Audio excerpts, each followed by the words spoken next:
Ezekiel Elliott's holdout has now reached a full week. Yesterday, Jerry Jones was asked if there's a deadline to get a deal done, and he said, quote, "I don't see a point." He added, "When it comes to money, it has to fit our plan or it doesn't work with our house, and our house falls." Take a listen to more from Jerry yesterday. When do you worried about this not getting done? I don't consider, no, I don't in any way, we've never ever not done one. You just keep plugging. I don't want to be a cliche, but it's what we tell these guys. It's just one foot in front of the other and go and do what you have to do the next play, which is put somebody else in there and just keep going.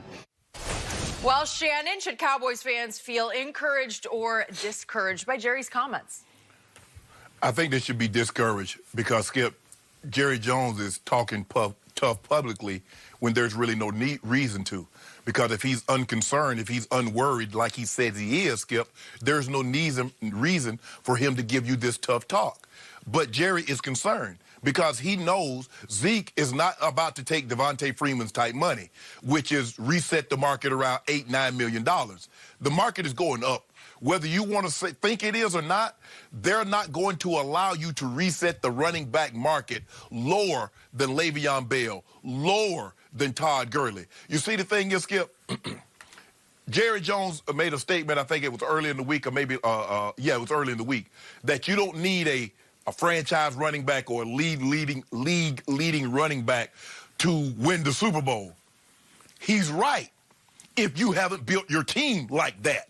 When you go get three first-team offensive linemen in the first round, and they're first-team All-Pro, and you running back leads the league in carries 2 of the 3 years in which he's been in the league, you're absolutely wrong. You see, Skip, I don't need flour to make a steak, but I need flour to make a biscuit.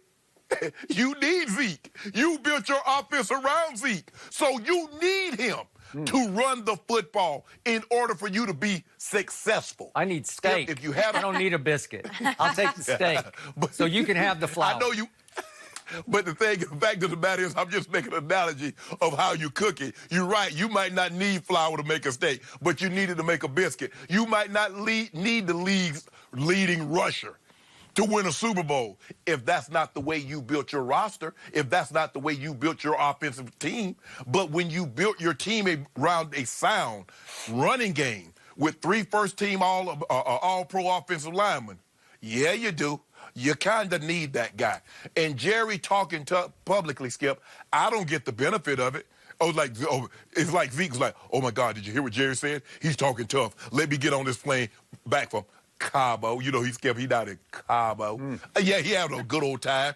And get on back down to Oxnard so I can get in the training camp. It's not going to happen. Jerry, get ready to break bread if you want Zeke in camp. So you're hopefully discouraged about all this. I think Cowboy fans should be discouraged, as in encouraged, but somewhat discouraged, but in the end, encouraged. I know that's complicated, but Jerry's really complicated to try to decipher. True. But the key comment yesterday was when he looked sideways and said, when have I not gotten one done? Yeah. Seriously, when has he ever not gotten one done? Never. He always gets them done. Yeah. I'm going to say it one more time. What Jerry does best is money. Jerry's genius when it comes to money. Maybe not football decisions. Money, he's got it. Cap wizard. He will figure this out. It's just going to take a while. So he dug in harder yesterday, and he's just spitting facts back at Zeke. I don't have any timeline. There's no point, meaning no point of no return, where he's saying, well, there's going to be a deadline here. There's no deadline. Why is there no deadline? Because he has all the bargaining advantage. He's got all the leverage over Zeke. Zeke's got 2 years left on his contract, and then they could franchise him for 2 more years. That's 4 years. Okay, Skip, to your point, though, you said Jerry said there's no timeline. If there's no timeline, why the tough talk? Because he's just digging in. He's daring Zeke to stay in Cabo. And I told you from the start, I know Jerry Jones. You don't mess with him. You don't confront him publicly. You don't show him up. by not showing up for camp and going to Cabo. You don't do it. Yeah, we go to Cabo. What did I tell you? You can attract more flies, as in dollars, with honey than vinegar, and he tried vinegar. And Jerry's playing vinegar. Okay, so I like bees. Fight fire with fire, says Jerry Jones. He's playing hardball now. And there was a later quote in this media session. I won't read the whole quote, but it brought up something that Jerry used to say to me in the 3 books that I wrote, much of them concerning Jerry Jones. And I spent literally hundreds of hours around him, interviewing, just hanging out with him. What was his favorite expression? How did he build his fortune? Drilling oil wells. What does it take? His motto in life is tolerance for ambiguity, meaning how much risk can you take? Most people can't take as much risk as Jerry took in the oil fields, because there was one day that he talked about flying into Love Field, in which the woman at the car counter, the rent car counter, took his credit card and took scissors and cut it in 2 because it was done. He was tapped out. So he went bust several times in the oil and gas business before he struck it rich. Wow. It's tolerance for ambiguity. So he's saying, I've done this a lot more than these players have. And he said, I don't want to see him try it. I don't want to see him cavalier about it. But he's just basically saying, I have the patience to wait these kids out. They haven't done this before. My whole life has been tolerance for ambiguity, meaning ambiguity, what might or might not happen. You have to be willing to risk it by being patient. Jerry is ultra patient. You do, Skip, and that's the thing. That's the thing is that Zeke is that when you take this stance, you got to be willing to go the distance. But Skip, I don't know if you remember this. Jane Slater was on our show, who works for the, I think, NFL Network, and she covers the Cowboys, and she's all things Cowboy. She said something very interesting, and I don't know if you picked up on it. She's like, how broke is Zeke? Picked up on it. I asked her about it a second time. Yeah. Thank you. What did I do? Skip, remember I told you, Skip? I said, financially, the Cowboys know where Zeke is. They've done their homework. They know Zeke has a house, Zeke has cars, Zeke probably got mama a house, so they know how long Zeke can play this thing out. Agreed. I've always felt that in order to hold out, you don't hold out, start thinking about holding out the year you're going to hold out. You start the year before, and you start putting your plans in place. So you said, okay, no extra expenses, because I'm going to be willing to miss checks, but You want to play hardball? Okay, let's play hardball. And obviously, this is a 3-pronged attack here for Jerry, because he's got Dak, Amari, and Zeke. Well, who's more of a priority right now? Well, it's Dak, because he's in the last year of a contract that pays him a grand total of $2 million. So you better get that one done first. Okay, what's next? Amari's in the last year, but he seems very content right now practicing with the Cowboys. He's voicing no urgency for a new deal, but he's in the last year of a deal that pays him $13.9 million. Yeah, he's okay. You know, does he deserve $18 million or whatever else? You know, Michael Thomas has got almost $20 million. Okay, fine, but he doesn't need it today. And then we get down to the third priority to me, which is Zeke, who's going to make 3.9 this year, 9.1 next year.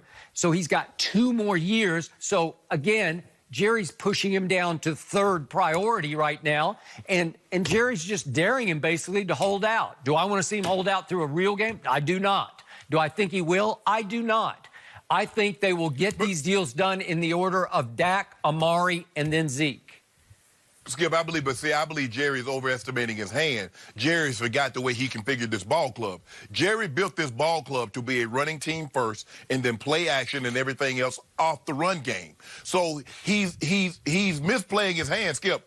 He might have pocket 10s, but I believe Zeke has a better hand. Zeke got pocket jacks, pocket queens, or kings are better.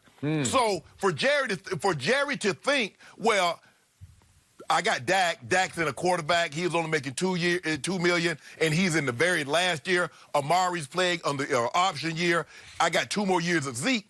But the way you've configured your team, Jerry, you built your team around what Zeke Elliott does really, really well, and that's run the football. And then when you can run it, you can play action off of it. There's a reason why, Skip Bayless, you said Dak Prescott, he took off once he got Amari. So in other words, as long as he got other great players around him, he can be a better player. He's dependent. You can say receivers play a dependent position, but your guy's dependent on the running game and Amari Cooper. So that's why Skip, if they thought Dak Prescott was what you think he is, why wouldn't they have already given him his money? How many guys have gotten money? Quick question. Do you think Tom Brady is dependent on his run game? Do you think the Belichickian offensive philosophy isn't built around the run game? Because that's all they do. They run it more than they throw it every year, right? But Skip, here's the thing. The thing is that they would rather have the ball in Sonny Michel's hand than Tom Brady's. This is why in the playoffs, they average a 162 a game. I know what Tom Brady can do, hence 5 Super Bowls, 4 MVPs. All things being equal, I would rather him hand it off to Sonny Michel. Let Sonny Michel get 4 or 5 yards a carry than have the ball in Tom Brady's hand. Unless it's on the Cowboys, it's reversed. Skip, on the Cowboys, it's reversed. They would rather have the ball in Dak Prescott's hand as opposed to having the ball in Zeke Elliott's stomach. Therein lies the difference just between remember, the two. Jerry got to see his quarterback throw parties against the Eagles twice and throw and run Seattle out of Jerry World in a playoff game. That's what he got to see last year. So he knows and Zeke Elliott had 100 yards in both of them. Yeah, yeah, and then we got to the Rams. Zeke Elliott had career high in scrimmage yards against the Eagles. You remember that, Skip? No, I don't. I remember Dak throwing for 331 in 2 fourth quarters. Yeah, those are the things you remember. Well, you know what, guys? This is perfect because we have more to talk about when it comes to